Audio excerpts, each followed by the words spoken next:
मैं जीवन त्याग सकता हूँ। ये परिवारवाद नहीं है। मैं भारतीय जनता पार्टी का सच्चा सिपाही था। यार मेरा कसूर बता दो। मेरा भी नाम मंडल की टीम में नहीं था, जा रहा है सुमारी हो और जीतेंगे हम। दिल्ली नगर निगम चुनाव चालू है, दिल्ली का दंगल जारी है। हमारे साथ मौजूद हैं राजदत्त गहलोत, ककरौला वार्ड से निगम पार्षद रहे, साथ में स्टैंडिंग कमेटी के चेयरमैन रहे, डिप्टी मेयर रहे और आज निर्दलीय पर्चा जो है वो ककरौला वार्ड से भरा है। बड़ी खबर है द्वारका वासियों के लिए, ककरौला वासियों के लिए, पूरी दिल्ली के लिए और भारतीय जनता पार्टी के लिए एक झटके के समान है, खासतौर पर ककरौला में। बहुत बहुत स्वागत है आपका। नमस्कार। यानी सिपाही रहे भारतीय जनता पार्टी के, आप लगातार पार्टी में सक्रिय रहे, विभिन्न पदों पे रहे। जो लास्ट पंचवर्षीय योजना थी, क्या कुछ हुआ, क्यों निर्दलीय पर्चा भरने की तैयारी है?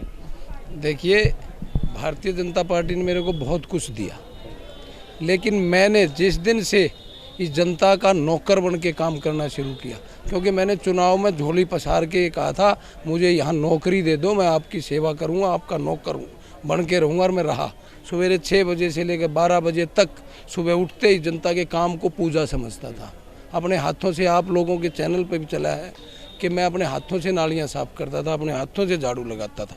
उसके अलावा भी 29 पार्क MCD से मैंने डेवलप किए हैं। 29 पार्क जो आज दिल्ली में कंपटीशन में है, क्योंकि करते हैं, कंपटीशन होता है ना DDA से, NDMC से, इससे 30 पार्क आप कह रहे हैं नजफगढ़ जोन की बात कर रहे हैं, पूरी दिल्ली के ककरौला वार्ड की? ककरौला वार्ड, हर एक में gym, her only Kakrola ward.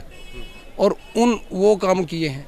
किसी आदमी को औलाद नहीं हुई और उसके आगे वंश नहीं चला, उसके नाम से हमने पार्क बनाया कि वो जिंदा रहेगा जब तक सृष्टि रहेगी। उनके नाम से रोड बनाई, नेताजी सुभाष चंद्र बोस का स्टैचू लगाया, शमशान ककरौले का जाकर देखना, अम्बेडकर जी का स्टैचू लगाया, शहीद हरिओम गहलोत का स्टैचू लगाया, एक भगवान दास का लगाया। कितने मैंने, साहिब सिंह वर्मा जी का दोबारा से हमने पार्क का रिनोवेशन किया। महिला पार्क आपने शायद देखा भी होगा, शहीद हरिओम पार्क देखा होगा, वंदे मातरम पार्क देखा होगा। पार्टी को ये सारे कार्य क्यों नजर नहीं आए? पार्टी को क्यों लगा कि आपको टिकट आपको नहीं दी जानी चाहिए? आपके चैनल के माध्यम से पार्टी से पूछना चाहता हूँ कि मैं मोदी जी का हूँ, मोदी जी का रहूँगा, बट यहाँ पर एक ऐसे छोटे से कार्यकर्ता तो मुझे बुला के कह देते भाई तू बैठ कर, तेरे अंदर ये कमी है, मैं एक्सेप्ट करके अपने घर बैठ जाता। लेकिन मुझे बताया ही नहीं। मुझे कहते रहे, मैं जब भी गया आपको टिकट मांगने की ज़रूरत है, आप इन पदों पर रहे। इधर मटियाला में जो पहले इंडिपेंडेंट लड़े उनको दे दिया, उधर पवन शर्मा नंगली छावला से थे पहले, उनको दे दिया। इधर कृष्ण गहलोत इंडिपेंडेंट लड़े, उनकी पत्नी को भी दे दिया, उनको विधानसभा भी दे दी। यार मेरा कसूर बता दो, मेरा कसूर तो बताएं। पार्टी ने कोई जवाब नहीं दिया आपको इस सब पे? आपको कहते रहे कि आपको टिकट मिलेगी, आप लाइन में हैं? हाँ, 100%। और मैं बताऊं आपको, ये राय शुमारी फलां ढिमकानी हुई, उस टाइम सारे नकली आदमी बैठा दिए मंडल अध्यक्ष ने, सारे नकली। वो लिस्ट जो मंडल के पास थी, हर कार्यकर्ता दुखी है, जो मंडल को लिस्ट दे रखी थी ना, वो तो थे ही नहीं। जिस दिन राय शुमारी हुई उस दिन उसके रिश्तेदार और उसके परिवार के लोग थे। जितने भी हमारे ये बूथ अध्यक्ष बना रखे थे, पन्ना प्रमुख बना रखे थे, वो नाम प्रदेश में कुछ और थे, यहाँ काम बेचारा कार्यकर्ता कोई और कर रहा था। मतलब आप कह रहे हैं लिस्ट चेंज कर दी गई और जो दूसरे कार्यकर्ता थे उनके माध्यम से चुनाव कर लिया गया? जो प्रदेश में दे रखी थी वो ग्राउंड पर नहीं थे, वो उनके रिश्तेदार थे। तो अब फोन आएगा कि आपको कौन चाहिए, काम तो ये चाहिए, उसके रिश्तेदार है। यहाँ तक कि मेरा भी नाम मंडल की टीम में नहीं था, जहाँ राय शुमारी हो, उनको व्यवस्था मैं करूँ, राय शुमारी की व्यवस्था मैं करूँ, उनको चाय पानी का मैं करूँ पार्टी के नाते, उनको भोजन की व्यवस्था मैं करूँ। कोई कार्यक्रम, ठीक है, हम निगम पार्षद से कार्यक्रम होता, मैं भारतीय जनता पार्टी का सच्चा सिपाही था। राजा जी, कितनी गंभीर दावेदारी रहेगी एज एन इंडिपेंडेंट आपकी? ये केवल गुस्से की वजह से है, ये दावेदारी में वजन रहेगा? आप कुछ करके दिखाएंगे वार्ड में? गुस्से वाली बात को हो गया जी 3 दिन, टिकट हुए 3 दिन हुए, वो गुस्से वाली तो बात ही नहीं है। मैं तो सिर्फ इस संगठन से ये पूछना चाहता हूँ कि आपको कौन चाहिए। एक भी इल्ज़ाम अगर मेरे ऊपर आए तो ये तो इस प्रक्रिया की बात है, चुनाव की, मैं जीवन त्याग सकता हूँ। भारतीय जनता पार्टी के लिए कितना बड़ा झटका माना जाए ककरौला वार्ड में? देखो जी, ये तो मैं नहीं, मुश्किलें होंगी मेरे ख्याल से अब बीजेपी को वहाँ से। ये बात मैं नहीं कहूँगा। जिस संगठन में मैं इतने 1975 से मैं जब 12 वर्ष का था, जब इमरजेंसी थी, तो मैं अपने स्वयं सेवकों के लिए मेरे पिताजी मुझे साइकिल पर लेके जाते और खेतों में उनको खाना दे के आता था। 1975 से दिल्ली पुलिस के सब इंस्पेक्टर था मैंने नौकरी छोड़ दी थी सिर्फ इस संगठन की और भारत की सेवा के लिए। कहा ये जाता है कि Bharatiya Janata party cadre based party है, आरएसएस जैसा मजबूत संगठन उसके पीछे है जो कि राष्ट्र के लिए समर्पित है। ऐसे में कहीं ना कहीं जो भारतीय जनता पार्टी के कार्यकर्ता रूठ जाते हैं टिकट न मिलने की वजह से, अंत में भी उनको मना लिया जाता है। तो क्या ऐसा आपके साथ होगा अभी नाम वापसी का, जब चूँकि काम काफ़ी समय हो उसमें आप बैठ सकते हैं?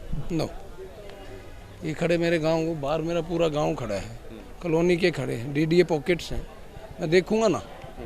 और देखो मैं भी अपनी ताकत आजमा लूँ। भारतीय जनता पार्टी हारेगी या राजद गहलोत जीतेंगे ककरोला? देखो जी, राजद गहलोत जीतने के लिए ही चुनाव लड़ रहा है, किसी को हराने के लिए नहीं, खुद जीतने के लिए, और जीतेंगे हम। मेरे को सबसे ज़्यादा दर्द पता है क्या होगा? ये जो अभी 3-4 महीने बीते हैं ना, जो मैंने काम किए थे उनकी हालत ख़राब हो चुकी है। और एक एक बच्चे की तरह एक एक पेड़, एक एक काम, एक एक रोड, एक गली नाली, और एक एक कार्यकर्ता को बच्चे की तरह, वो बड़े थे तो मैं उनके बच्चे की तरह, और अगर वो मेरे छोटे थे तो वो मेरे बच्चे की तरह। आज मुझे वो दर्द होगा जब वो उजड़ता दिखाई देगा, क्योंकि इससे पहले भी 5 वर्ष, उससे पहले भी 5 वर्ष। जी, मेरे ख्याल से क्राइटेरिया कुछ तो रहा होगा, क्योंकि कई सारी टिकटें काटी गई हैं पूरी दिल्ली में अगर देखें, और बहुत सारी टिकटें रिपीट भी हुई हैं, तो कुछ तो क्राइटेरिया पार्टी ने तय किया होगा। मैं बताता हूँ ना जी आपको। पवन शर्मा, मैं अपनी विधानसभा की बात कर सकता हूँ, पवन शर्मा जी को मिल गया, अशोक शर्मा जी को मिल गया, उसके बावजूद कृष्ण गहलोत को मिल गया, उसके बाद वो हमारा चावला था जनकपुरी से, उसकी बीवी को मिल गया, और साउथ साइड में देख लो सबको मिल गया। उनकी भी चर्चा कीजिए ना, बाकी लोगों की जिनकी कटी होंगी उनकी किस वजह से कटी, जिनमें आप भी शामिल हो, उसका कुछ आपने आकलन किया? नहीं, कटी या तो उनकी है जिनकी सीटें चेंज होगी, लेकिन और ये पार्टी पता है क्या कहती है, मैं बोलना नहीं चाहता था, अब बोलूँगा। परिवारवाद का विरोध है ना। पवन तोमर कौन है? शशि तोमर का लड़का है ना, ये परिवारवाद नहीं है? वो पहले काउंसलर थे। कृष्ण गहलोत पहले काउंसलर नहीं है? ये परिवारवाद नहीं है? उसकी बीवी को दे दिया। अशोक शर्मा परिवारवाद नहीं है? पवन शर्मा परिवारवाद नहीं है? ये परिवारवाद का जो ये देते हैं बीजेपी, दुख इस बात का भी है, नीतियों का भी है, संगठन सर्वोपरि है, बट ये थोड़ा होगा कि हर वक्त बर्दाश्त करते रहो। ठीक है, मैं तो आपके चैनल के बाद देश में क्यों हूँ, वो हमें पार्टी से निकाले उससे पहले हमने ऑनलाइन इस्तीफा अपना भेज दिया। बहुत बहुत शुभकामनाएं आपके आगामी राजनीतिक भविष्य के लिए और चुनाव के लिए। धन्यवाद जी। राजद गहलोत बताते हुए कि आखिर किस वजह से उन्होंने पार्टी से इस्तीफा दिया और किस वजह से आज इंडिपेंडेंट मैदान में हैं, और पार्टी ने जो झटके उनको दिए, साथ में उन्होंने जो विकास कार्य किए, उस सबको बताते हुए अब राजद गहलोत का क्या होगा, चुनाव में उनको कितना वोट प्राप्त होगा, उनकी वजह से भारतीय जनता पार्टी को कितना नुकसान होगा, यह सब आने वाले चुनाव के नतीजे बताएंगे। सहयोगी विजय त्यागी के साथ मैं अनंत कौशिक।